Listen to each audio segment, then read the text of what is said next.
او زمالك او ايا كان الحته اللي انا العب فيها، يعني مش شرط اللي عشان انا اهلي بيشجعوا اللي بيحبوا الاهلي وكده ان انا اروح الاهلي، يعني مش شرط. مش شرط. طبعا.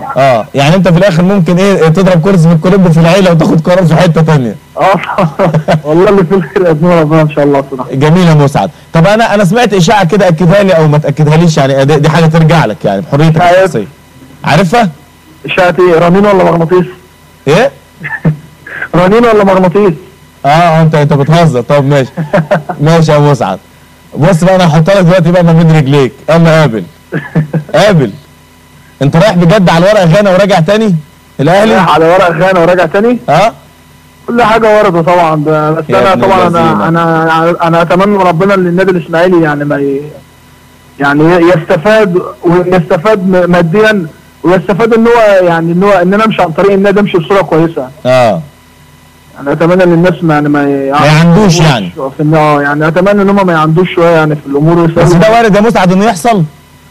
كل حاجه وارده يا صاحبي، بس انا اتمنى من ربنا، انا نفسي امشي بصوره كويسه من النادي، نفسي امشي والنادي ان الناس بيحبوني، الناس بيتكلموا عليا كويس، مش عايز امشي حد واخد عني فكره وحشه ان انا ما بحبش النادي. انا نفسي اعمل حاجه للنادي والله يا مان. انا اتمنى من ربنا ان شاء الله ان الناس يعني في النادي يعني يسهلوا الامور شويه، يعني مش عايز الامور تصعب يعني، عشان امشي بصوره كويسه من النادي والناس تفتكر لي حاجه كويسه، الناس تدعي لي ان ربنا يكرمني، يعني ما تدعيليش بحاجه وحشه يعني.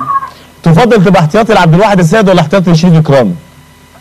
ده شرف كبير طبعا ان انا اقعد احتياطي للكابتن عبد الواحد والكابتن شريف اكرامي طبعا الاثنين، يعني اتمنى ان انا اوصل للمكان اللي هم فيه ان شاء الله، وان انا يعني اوصل لجزء من اللي هم عملوه يعني. هل في سيناريو وارد ان انت ممكن تنتظر لكاس العالم وبعد كاس العالم تحترف او تلعب اهلي وزمالك او تكمل في الاسماعيلي ايا كان يعني؟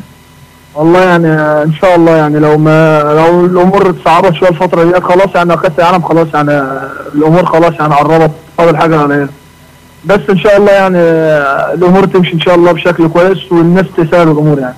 انا ايمانتا نجم كده كلامك ده بيقول ان انت عندك رغبه في ان انت تروح لحد.